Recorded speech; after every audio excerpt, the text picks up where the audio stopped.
I'm Bonnie Kempke. Welcome to my studio and welcome to Quilting on a Thread. Now that I've been playing with my new Cutie Breeze for a couple of days, I've definitely made some decisions on how to accessorize my frame and the machine that I'm currently using on it, the Allegro. This is a BabyLock machine. It's very similar to the more mechanical Jazz 2. In fact, they share a foot pedal, and that's important because that's going to enter the conversation about how we accessorized with a speed control. So as I've been using the system, and as would be normal with any domestic machine that's not specifically made for quilting and specifically made to be on a frame, there's a lot of little tweaks that you have to do with it. And this is going to be individual to whatever machine you've chosen to use. But let me talk about some of the things about how I have this situated so that it works on the machine, on the frame. So I've repositioned the camera so that you can hopefully see.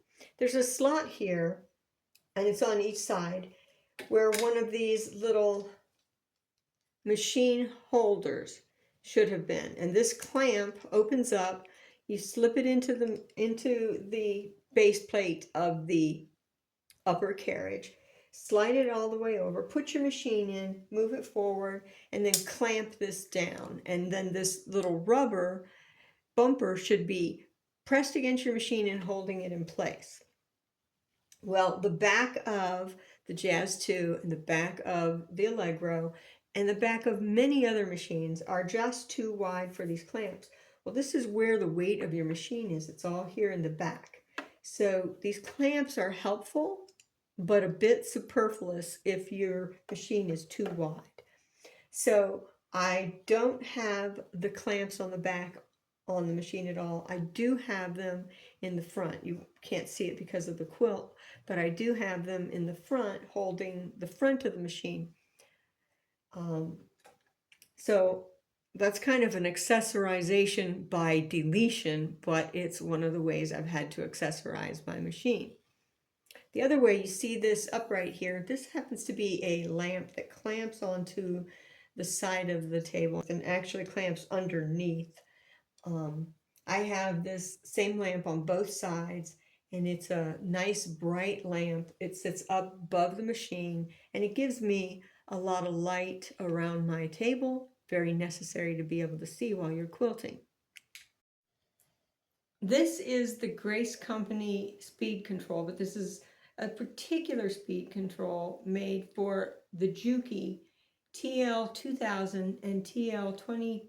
Let me make sure I get that right.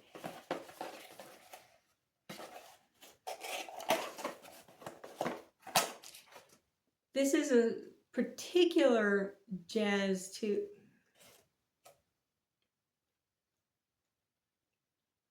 The Jazz 2 and the Allegro do not have a Grace Company speed control that is manufactured and advertised to work with them. However,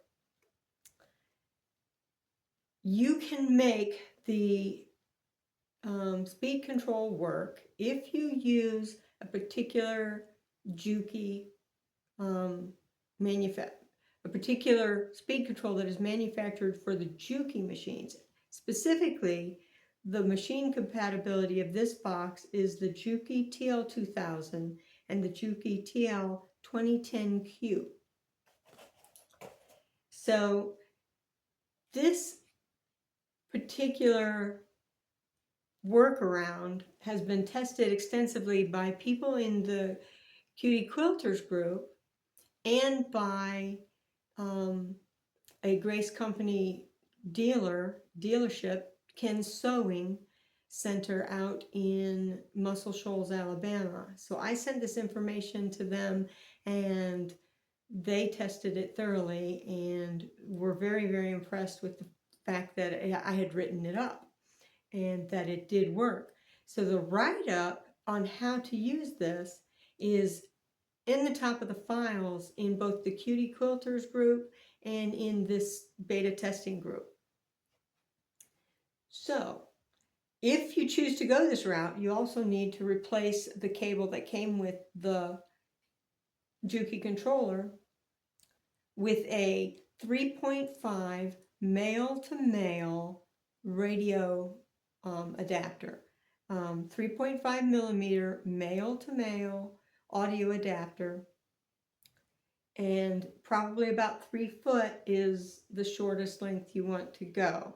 That's what I have, a short 3 foot length cable, wrap it around the handle, pull it back, and plug it into the foot pedal port. Now, another couple of things to keep in mind. The Juki machine that this works with, one of them has a thread cutter. So there's a thread cutter button here. It won't work. We don't have a thread cutter on the Jazz and on the Jazz 2. And the Jazz 2 and the Allegro share a foot pedal. So since the Jazz doesn't have a thread cutter, the thread cutter on the Allegro cannot be controlled by this button. There's no functionality in the cabling. The other thing of note is that on the Jazz, the speed dial will function. So it'll work just like it's supposed to work. On using this on the Allegro, we have a speed slide, which is independent of the foot pedal. Therefore, it is independent of this box. The speed control on the Allegro overrides this knob, this dial. So I'm finding that the dial doesn't really work for me. It actually muddies the water. So you want to just ignore this and use the speed control here. Find your comfort zone that works on the system while in the frame, and trust it. So then, of course, I've accessorized the brace between the two handlebars on the upper cradle. I am using the carrel to hold my bobbins. I have found that this pocket over here is a great place to put these mini clips. They clip into this and around, and I'm not going to lose them. They're always where I need them, and I'm not going to just misplace them because they're pretty tiny and I would misplace them. I have a pair of little snipping scissors that I keep in one of these holes. Very, very convenient. I think that's what they were manufactured for. Also in one of these holes, I keep a seam ripper. It comes in handy a couple of times. And yeah, if you believe me when I say a couple of times, I have a bridge I'd like to sell you. And the other thing I keep is a screwdriver for when I have to change needles or I have to get into the needle plate to clean out. It's just handy to have it there. So the last thing I want to talk about, well, actually, last two things I want to talk about. I can't see around this big head of the machine on this particular domestic without raising it so high that my hands are up in the air when I'm holding the hand, when I'm controlling the handle. So I don't like that. So I'd rather have it down and not be able to see quite so well. So what I've done is taken the Grace laser, and instead of attaching it to the rear where it goes for pantographs, I've attached it here, and I point the laser down to where it points into the middle of my presser foot. Now, while I can't see the needle, I can barely see the presser foot, but I can see that little red dot, and that's letting me follow my stitch patterns that I'm wanting to work on. So that's been very useful to me.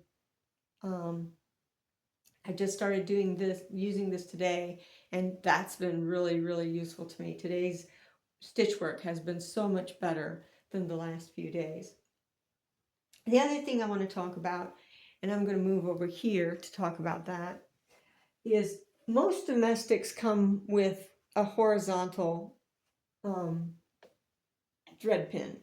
Well, that horizontal thread pin won't hold a spool very well. The spool is going to rattle around, and that's not good for the thread takeoff. But most domestics do come with a secondary spool pin. It's usually for when you're using dual threads, and there's a place somewhere at the top where it hooks on. For the Allegro and for the Jazz, the spool pin is made to go over the bobbin threading bobbin winding assembly for your secondary threads, but it will also go over your regular spool holder, and your spool holder is made that it can lay flat or it can go horizontal. So that works well. And then you replace the little red felt with the larger white felt and drop your spool on top, but it's still going to wobble, and that's not a good thing. So you take one of these smaller thread guards and just drop that in there, let it fit into your spool, and now it's steady. And I've been sewing with this the whole time. This is how I've been holding my my spool. So those are the modifications that I've made to my system to make my experience more functional for me. So I hope that gives you permission, if you will, or at least some ideas of how to personalize, customize, accessorize your system so that your quilting experience is a little better. So I hope that helps you in your journey, and I hope to see you again here on Quilting on a Thread. Bye-bye now.